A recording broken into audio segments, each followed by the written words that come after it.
You know, almost 500 years ago, in a world just shattered by conquest and terror, a mother's promise appeared on a simple cactus fiber cloth.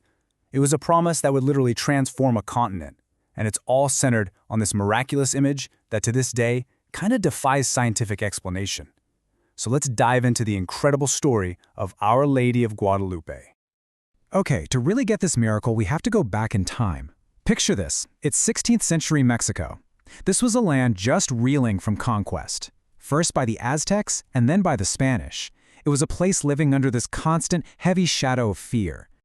I mean, the scale of this terror, it's almost impossible to wrap your head around. The Aztecs practiced human sacrifice to the snake god Quetzalcoatl. And get this, by their own accounts, it cost 250,000 lives every single year.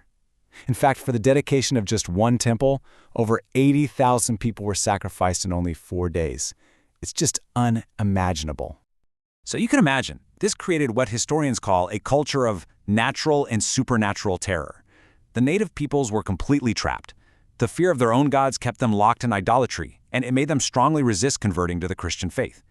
Even the most brilliant missionaries, well, their efforts were pretty much completely ineffective. But right in the middle of this seemingly hopeless situation, a single, humble man steps onto the stage of history. And this right here is where the whole story pivots from this widespread despair to a personal encounter that would change absolutely everything. And our hero? Well, he wasn't a king or a conqueror, not at all. He was Juan Diego, a simple peasant man, an older convert to the Catholic faith. And in the year 1531, while he was just hurrying to Mass, his life was about to take the most extraordinary turn. The Blessed Virgin Mary appeared to him. And this wasn't just some fleeting vision. No, she had a very specific request. She asked him to go to the bishop and tell him to build a church right there on Tepeyac Hill in her honor.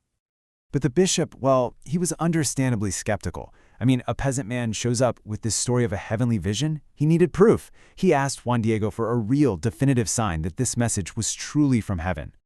So, the miracle unfolded in 3 amazing steps. When Juan Diego saw Mary again, she told him to gather roses from the barren, frosty hilltop. Roses? In winter? He filled his overcoat, his tilma, with these beautiful, impossible flowers. And when he stood before the bishop and let the roses tumble to the floor, they all saw it. Mary had left her own image miraculously imprinted on the fabric. Now this is where things get truly mind-blowing. Juan Diego's overcoat was made of this rough cactus fiber. A garment like that, it should have just fallen apart in maybe, 20 to 50 years, tops.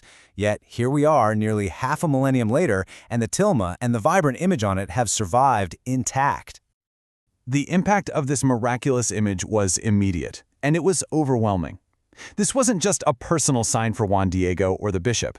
No, this was a sign for an entire people, and it would completely transform the continent. 9 million. In the years right after the apparition, 9 million native people willingly embraced the Christian faith. This wasn't some slow trickle. This was a spiritual flood that just washed over the entire continent. I mean, the numbers really put it all in perspective. Before 1531, the best efforts of the missionaries had pretty much failed. After Mary's intervention, a whole continent converts. The difference is just staggering. And that's really the heart of it all. The force of soldiers and the arguments of missionaries just couldn't achieve what a humble man, with the help of his Blessed Mother, did. It was a victory of faith and love over fear and force. But beyond the massive historical impact, there's a really deep personal message at the heart of this story. It's a message that just echoes through the centuries, especially for families who are looking for comfort and protection. These are the words Mary spoke to a distressed Juan Diego. It's such a profound question and a powerful reassurance. Am I not here, I who have the honor to be your mother? Are you not in my shadow and under my protection? In the crossing of my arms? Do you need anything more? She was offering him and all of us the ultimate comfort and security. Her words are a timeless promise, really. A promise of protection, a symbol of mercy, a call to faith, and just a perfect example of a mother's love. It's a message that offers incredible hope and blessing, a reminder that we are never, ever truly alone in our struggles. So this brings us to right now, to today. The challenges we face in our world, in our own families, they can seem daunting, maybe even impossible.